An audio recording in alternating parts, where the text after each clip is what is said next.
বরিশালের মেহেন্দিগঞ্জে তালাকপ্রাপ্ত স্ত্রী মনিরা পারভিন পুনরায় বিয়ের দাবিতে স্বামীর বাড়িতে অনশন করছেন। অভিযোগ অনুযায়ী ঈদের দিন থেকে তিনি স্বামী রাকিব হোসেন সর্দারের বাড়িতে অবস্থান করছেন। স্টাফ রিপোর্টার মোহাম্মদ সাইদুল ইসলাম তানভীর জানান, মনিরার দাবি তিনি অন্তঃসত্ত্বা এবং সন্তানের পিতৃ পরিচয়ের জন্যই এই অবস্থান নিয়েছেন। এ ঘটনায় গ্রামের মানুষ তার পাশে দাঁড়িয়ে রাকিবকে পুনরায় বিয়েতে বাধ্য করে। পরে তাকে ধরে নিয়ে গিয়ে ৮ লাখ টাকা কাবিনে দ্বিতীয়বার বিয়ের রেজিস্ট্রি করা হয়।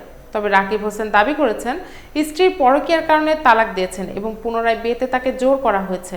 তিনি ও তার বাবা মারধরের শিকার হয়েছেন বলেও জানান এবং আইনি পদক্ষেপ নেওয়ার ঘোষণা দিয়েছেন। শ্বশুর ইউসুফ আলী অনৈতিকভাবে ঘরে ঢুকে টাকা লুট, ভাঙচুর ও জোরপূর্বক স্ট্যাম্পে স্বাক্ষর নেওয়ার অভিযোগ করেছেন। এ বিষয়ে মেহেন্দিগঞ্জ থানার অফিসার ইনচার্জ মোহাম্মদ জাহাঙ্গীর আলম জানান, অভিযোগ পেয়েছেন, তদন্ত শেষে আইনগত ব্যবস্থা নেওয়া হবে। এখানে থেকে পড়ি তাহলে সে তালাক দেবে, রংপুরে গেলে সে তালাক দেবে না, এই কথা বইলা সে আমাকে এডির জন্য অনেক মারছিল। মারার পরে সে আমাকে আবার জানুয়ারি মাসে সে আমাকে হলো রংপুরে নিয়ে যায়, আমাদের বাড়ির ওই জায়গায় 5 দিন থাকছিল। থাকার পরে সে রংপুরে আমাকে মাদ্রাসায় ভর্তি করে দিয়েছিল।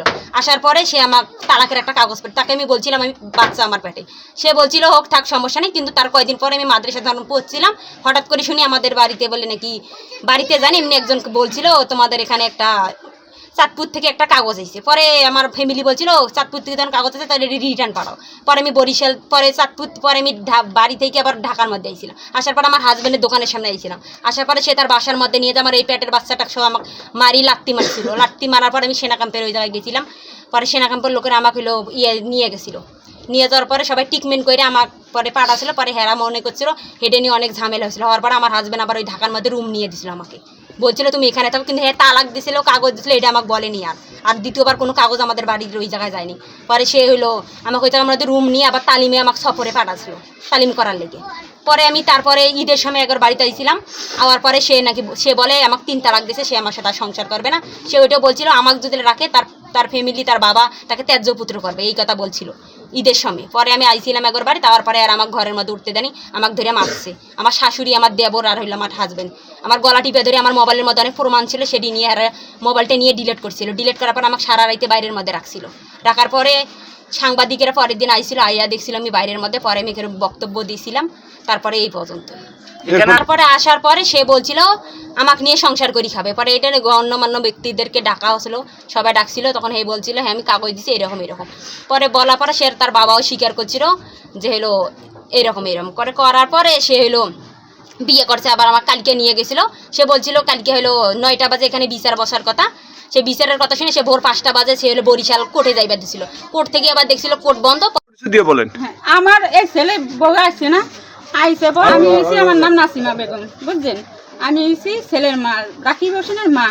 এই ছেলের বউ জন আমি অনেক খারানে আসছিলাম। আসছিলাম পর অন্তকে জানি কয় কেমনে করতে বউ হয়েছে। তা বউ হয়েছে বাবা এই মাটির বেকায় মাটি আমারে খাইব, আমি যদি মিথ্যা কথা কে আমার জহরে করে সারা করবো, বুঝছেন। আমি কিরা করিয়া লইছি, বুঝছেন। এর মধ্যে বউ আইসে পর আমি দৌড়িয়ে আইসি, আমার ছেলে ঘরে শোনে আসি, ঈদের দিন না ছেলে শোনে আসছিল। আমি কেউ অন্তর দোনো ছেলে আর বউ কেন মারামারিও বাঁচতে পারে, এই জন্য আমি কই তোমার বউ এই দিয়ে রাখতে নিয়ে আসিল। বাবা আমি ফিস দিয়ে গেছি। মনে করেন যে ছেলে বউ আইছে বলে আমি বউ তোমার ডিফেন্স দিয়ে দিছে, তুমি একটু দাঁড়াও বসো। বসছে বসছে আমার পুঁতে আইসে, পুঁতে মোবাইলটা নেওয়ান ধরছে, বুঝছেন। এই মেয়ে সত্য কথা, মোবাইলটা নেওয়ান ধরছে আমি ধরছি। আমি তুই ফুলতারে 4-5টা থাপড় দিছি বার। ওই আমার ছোট পুত্র আছিল, মোবাইল আর ছেলেটা নিতে দিনি, খালি ঢুকুই বাবা আর কিছু না। গরম বড় হাজি বড় ভাত খেতে আছি, বোর পাশে আমি ঘুমানে আসছিলাম না, মিথ্যা কথা একাই আমি। আপনারা মহিলার পক্ষে কেন দাঁড়াইলেন? যদি মারিয়া হালায় তাহলে আমরা তো খাইতাম, আমরা বাড়ির মানুষ, আমরা দেশের মুরব্বী করে ভুলে এবার আনছি আমরা।